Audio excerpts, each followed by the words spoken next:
Break लगेगा। ऐसा इसलिए क्योंकि बुलडोजर कार्रवाई को लेकर सुप्रीम कोर्ट में हुई महत्वपूर्ण सुनवाई, जिस पर सर्वोच्च अदालत ने सख्त टिप्पणी की है। कोर्ट का कहना है कि अगर कोई आरोपी है या फिर दोषी है भी तो उसके पिता का घर गिरा देना यह सही नहीं है। इस मामले से जुड़ी पार्टियां सुझाव दें, हम पूरे देश के लिए गाइडलाइन जारी कर सकते हैं। उधर सुप्रीम कोर्ट में केंद्र सरकार ने कहा कि किसी भी आरोपी की प्रॉपर्टी इसलिए नहीं गिराई गई क्योंकि उसने अपराध किया। आरोपी के अवैध कब्जों पर म्युनिसिपल एक्ट के तहत एक्शन लिया गया। इसी पर करेंगे महाडिबेट, लेकिन पहले रिपोर्ट देख लीजिए। बुलडोजर कार्रवाई, सुप्रीम सुनवाई। घर परिवार की परवाह सुप्रीम कोर्ट ने दिखाई रहा। गाइडलाइन आएगी, एक्शन पर रोक लगेगी। कार्रवाई करने का काम करते हैं, उसकी परचेस को बंद करने का काम करते हैं। अगर इसके बाद भी अगर कोई माफिया, कोई रसूखदार अपने दम के आगे आकर अपना दम दिखाने का काम करता है, अब कम होगी टेंशन, थमेगा बुलडोजर एक्शन।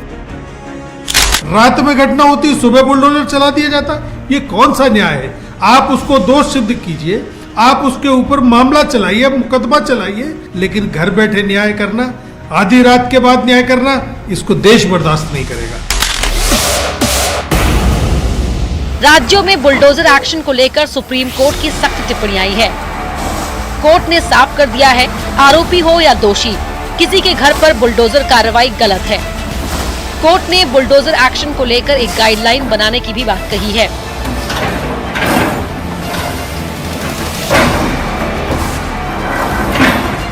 क्या बुलडोजर एक्शन पर अब लग जाएगी रोक? क्या अब नहीं गरजेगा बुलडोजर? आज इसी पर करेंगे महाडिबेट।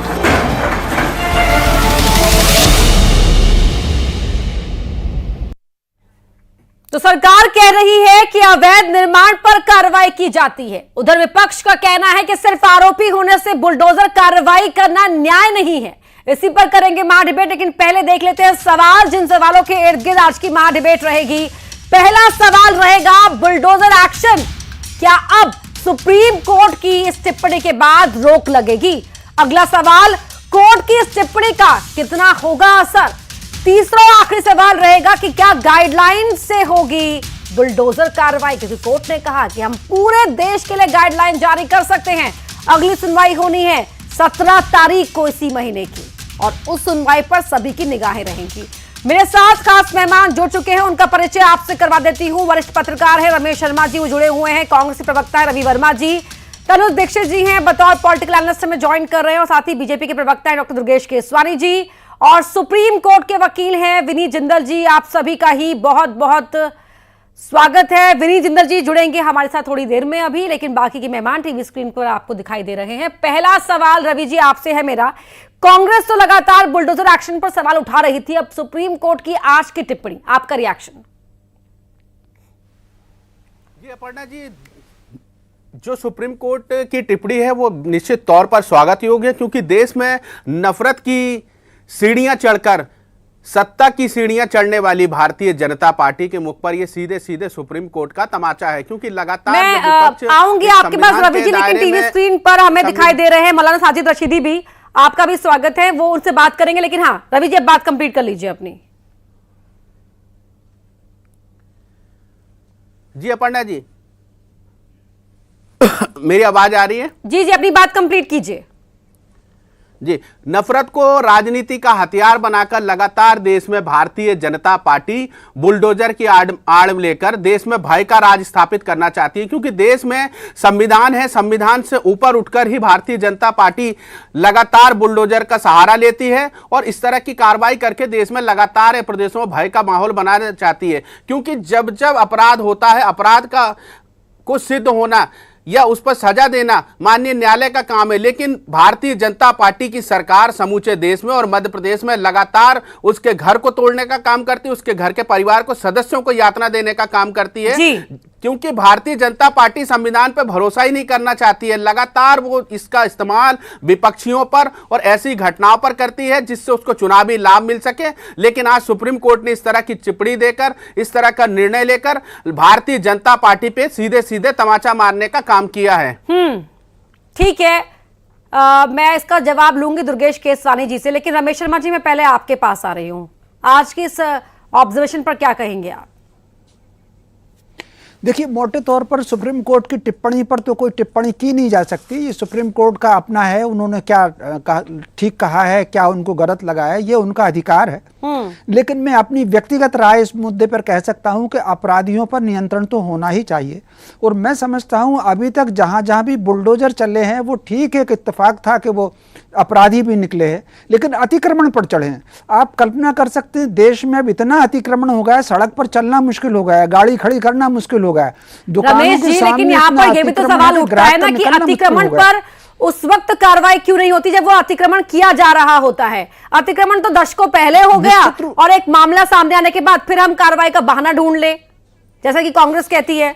देखिए, मेरी दृष्टि में तो अतिक्रमण पर कार्रवाई हो, और जिन अधिकारियों ने, जिन कर्मचारियों ने समय पर कार्रवाई नहीं की अतिक्रमण पर, उनके विरुद्ध भी कार्रवाई होना चाहिए। बिल्कुल, वो भी आने चाहिए। जवाबदेही तो उनकी भी बनती है ना, उनके रहते हुए ये कार्रवाई, ये अतिक्रमण हो गया तो पहला टारगेट तो वही होते हैं।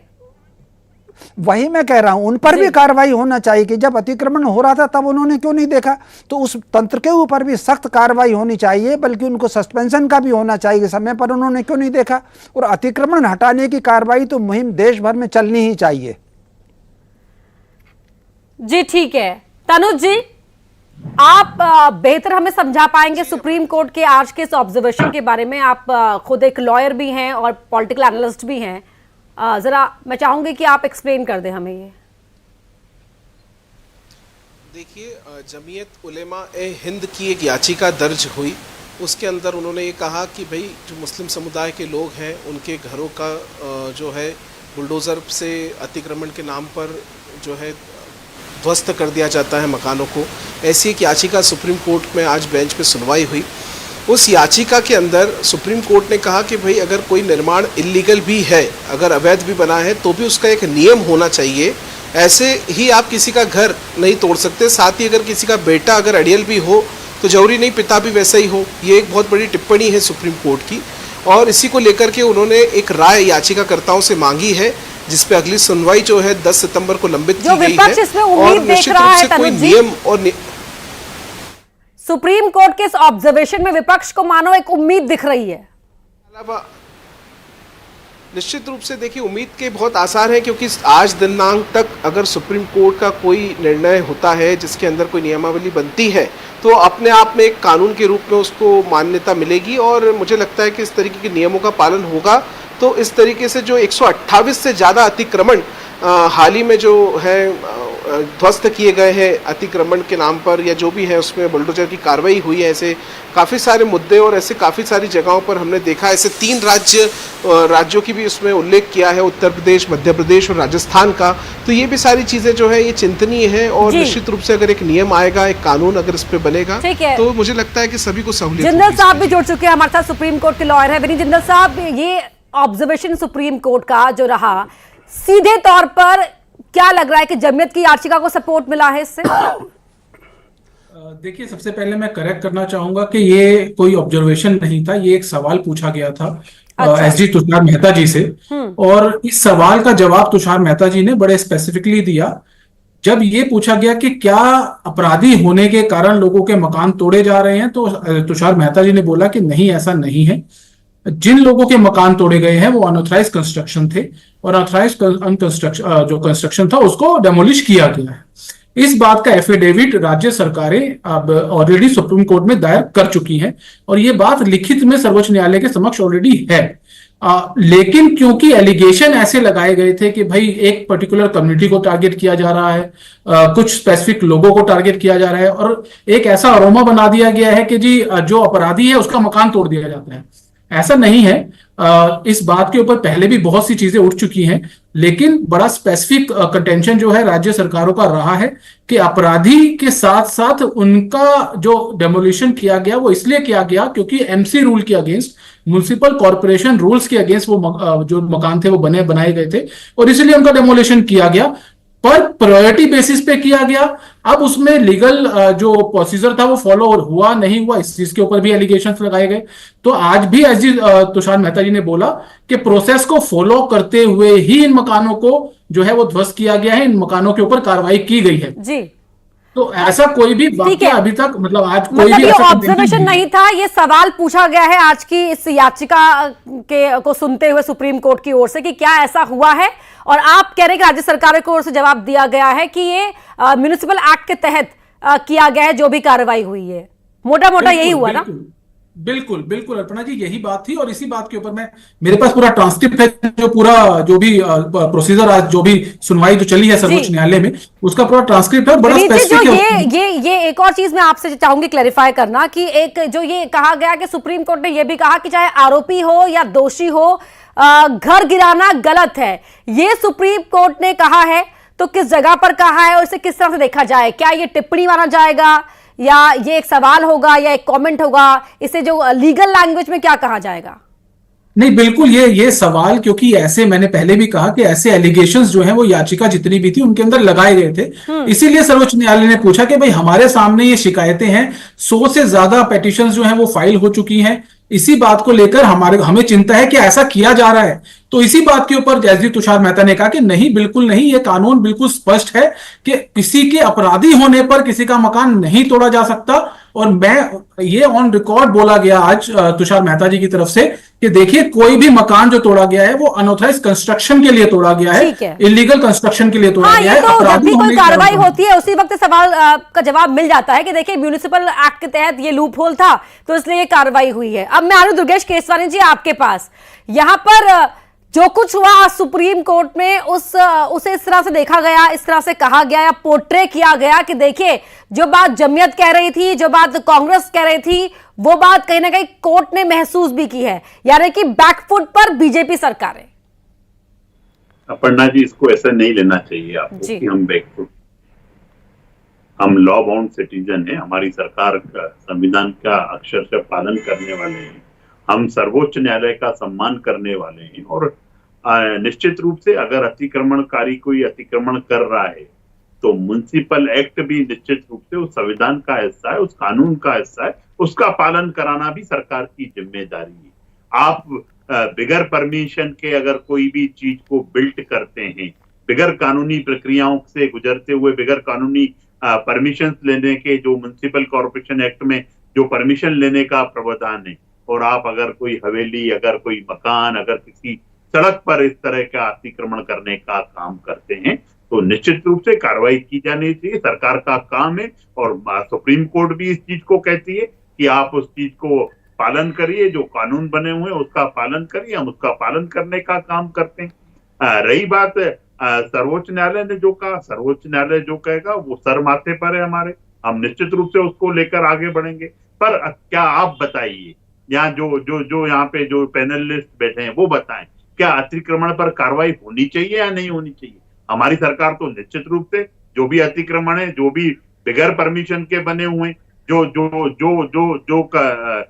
बिल्डिंग्स बनी हुई है, जो चौराहों पर रोडों को सकड़ा कर मकान तान देने का काम करते, अगर कानूनी प्रक्रिया से, अगर आप कानून से हटकर कोई चीज करेंगे तो निश्चित रूप से हम कानून का पालन कराने का काम है। आज अगर आप बताइए, अगर नगर निगम कार्रवाई नहीं करेगी तो उस पर लोगों का विश्वास कैसे बैठेगा? अगर म्युनिसिपल एक्ट की जो एक्ट है उसका पालन नहीं करेंगे तो एजेंसियों के ऊपर क्या बैठेगा? आज हम कानून को मान रहे हैं, आज हम सर्वोच्च न्यायालय को मान रहे हैं, तो ये मानना पड़ेगा सबको। और कानून के तहत कोई काम हो उसको करना चाहिए, कानून के तहत नहीं हो तो उसके अधिकार है, वो कोर्ट जाए, कहीं पे अपनी बात रखे। हर उसका, चाहे विक्टिम हो चाहे आरोपी हो, न्यायालय ने सबको अपना, कानून ने सबको अपने अधिकार प्रदत्त किए हुए, वो अपने अधिकारों की शक्ति निश्चित रूप से इस्तेमाल कर सकता है।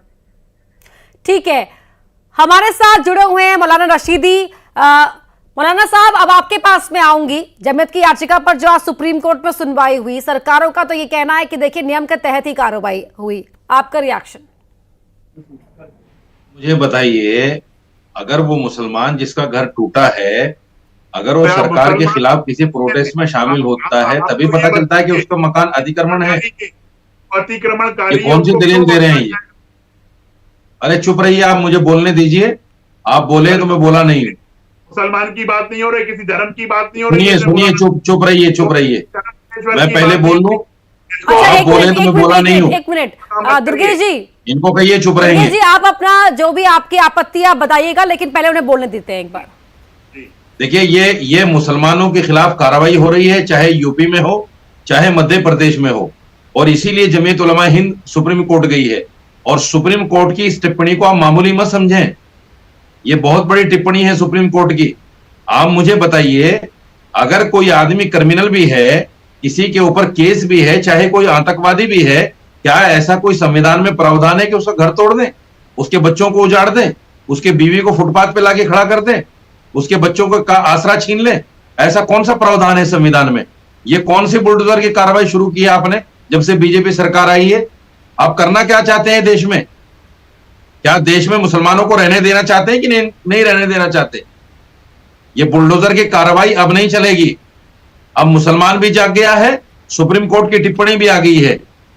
खुद अपने आप में मुंसिफ बन जाना, अपने आप में जज बन जाना, अपने आप में फैसला सुना देना, ये ज्यादा दिन तक नहीं चलता।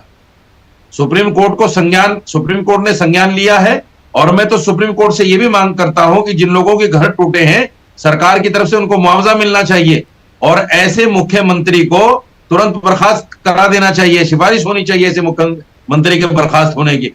ऐसा आदमी जो नफरत फैलाता हो, मुसलमान के नाम पर इस तरह की कार्रवाई करता हो, उसको क्या मतलब है संवैधानिक पद पर बैठने का? अपर्णा जी मेरा जवाब लीजिए। ठीक है, ले रही हूँ आपका जवाब। ठीक है मौलाना साहब। दुर्गेश जी जवाब दीजिए आप। मौलाना साहब, हमारी सरकारें माननीय मोदी जी के मूल मंत्र पर काम करती हैं, सबका साथ सबका विकास और सबके विश्वास को लेकर काम करती हैं। अरे ये कौन सा सबका विकास है कि मुसलमानों के घर तोड़ रहे हो आप? ये कौन सा विकास है, कौन सा साथ है? अगर आतंकवादी जितनी भी कार्रवाई होती है मुसलमानों के घरों पे होती है। सरकार कभी नहीं बख्शेगी कोई भी आतंकवादी होगा। हिंदू का घर कौन सा तोड़ा है आपने बताइए जरा? सारे घर मुसलमानों के तोड़े जा रहे हैं। अगर कोई प्रोटेस्ट में शामिल होता है, सरकार के खिलाफ बोलता है, उनके खिलाफ कार्रवाई होती है, नहीं छोड़ा जाएगा। ये कौन सा सबका साथ सबका विकास है? हम कार्रवाई करेंगे, उसको जो कानून जो शक्तियां संविधान को संविधान के तरीके से अपनाओ, और संविधानिक देश में गैर संविधानिक काम मत करो। कार्रवाई ये ज्यादा दिन तक नहीं चलता। अगर अतिक्रमण कर रही है तो उस पर कार्रवाई होगी। नहीं चलेगी कार्रवाई, अब नहीं चलेगी। अब ये कार्रवाई नहीं चलेगी, रुक जाओ। मैं फिर कह रहा हूं कि मान जाओ, बाज आ जाओ, ये कार्रवाई नहीं चलेगी। आप अगर उसकी आतंकवादियों की पैरवी करोगे तो मैं मौलाना साहब, मैं बड़ी माफी के साथ कहता हूं कि हम अरे आतंकवादी अगर है तो उसका घर तोड़ दोगे? अगर आतंकवादी भी है तो उसका घर तोड़ दोगे? ठीक है, एक मिनट आपको पता है घर कैसे बनता है? ठीक है, जो लॉ एक्सपर्ट है, लीगल एक्सपर्ट है, आपको पता है घर कैसे बनता है? सुप्रीम कोर्ट के मौलाना साहब, एक मिनट। दुर्गेश जी एक मिनट, जवाब जो आज कुछ कोर्ट में हुआ है ना, वो बेहतर दे पाएंगे विनीत साहब। विनीत जी, यहाँ पर मौलाना साहब को सुना आपने, वो कह रहे हैं कि देखिए ये नहीं चलेगा, अब सुप्रीम कोर्ट ने भी इसे संज्ञान में ले लिया है। देखिए अपर्णा जी, सबसे पहले ये मिसकंसेप्शन फैलाना बंद करें कि मुसलमानों का घर तोड़ा जाता है। घर उन सभी का तोड़ा जाता है जिन्होंने अनऑथराइज्ड कंस्ट्रक्शन किया है। नहीं, लेकिन डेटा दिखाते हैं ना, डेटा दिखाया जाता है कि भैया ज्यादा नंबर जो जितने लोग हैं ज्यादा तो मुसलमान हैं। रुकिए, अरे सुनिए, अब रुकिए, सुनने की आदत भी डालिए, बोलना हर चीज में जरूरी नहीं होता। चुप बोलते हुए, अरे चुप रहिए भैया। आप देखिए अरुणा जी, आप समझिए कि क्या पिछले 7 साल में सिर्फ 1900 लोगों का घर टूटा था जो लोग सुप्रीम कोर्ट गए? ऐसा नहीं है।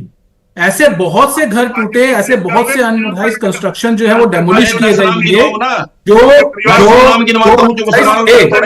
और इस तरीके का मिसकंसेप्शन फैलाना सिर्फ अपने राजनीतिक फायदे के लिए, लोगों को टारगेट करने के लिए, इस तरीके से दिखाना। अगर ऐसा होता तो आज सर्वोच्च न्यायालय इस पूरे प्रोसेस को स्टे कर देता। पिछले 2 साल से ये पिटीशन पेंडिंग है, आज तक उस प्रोसेस को स्टे नहीं किया गया।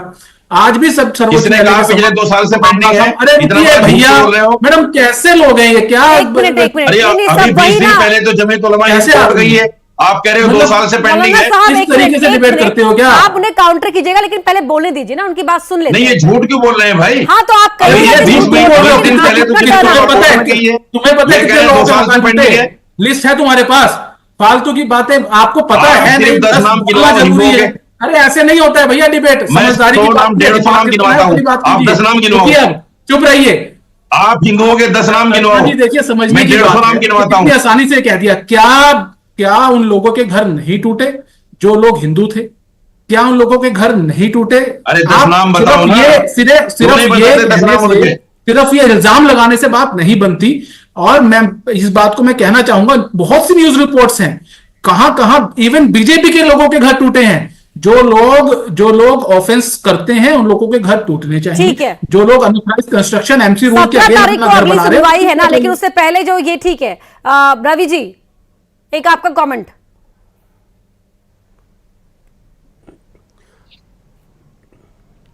रवि जी जी अपर्णा जी सुन रहे हैं ना? नहीं सुन रहे? कि आपको लगा कि ठीक है आज आपका काम आसान कर दिया मौलाना साहब ने आकर? नहीं, कोई मौलाना जी नहीं और कोई किसी नहीं। देश के जो हित में जो बात होती है उसी बात पर कांग्रेस पार्टी बात करती है। जी आप अपना प्रश्न कहिए। मेरा प्रश्न ये है कि 17 तारीख को अगली सुनवाई है, लेकिन उससे पहले जो विनीत जी कह रहे हैं कि देखिए कोई टिप्पणी नहीं है, ये बस सवाल पूछा गया है। और बीजेपी दावा कर रही है, बीजेपी का ये कहना है कि कार्रवाई नाम धर्म देखकर नहीं होती है, जो गलत करेगा कार्रवाई होगी।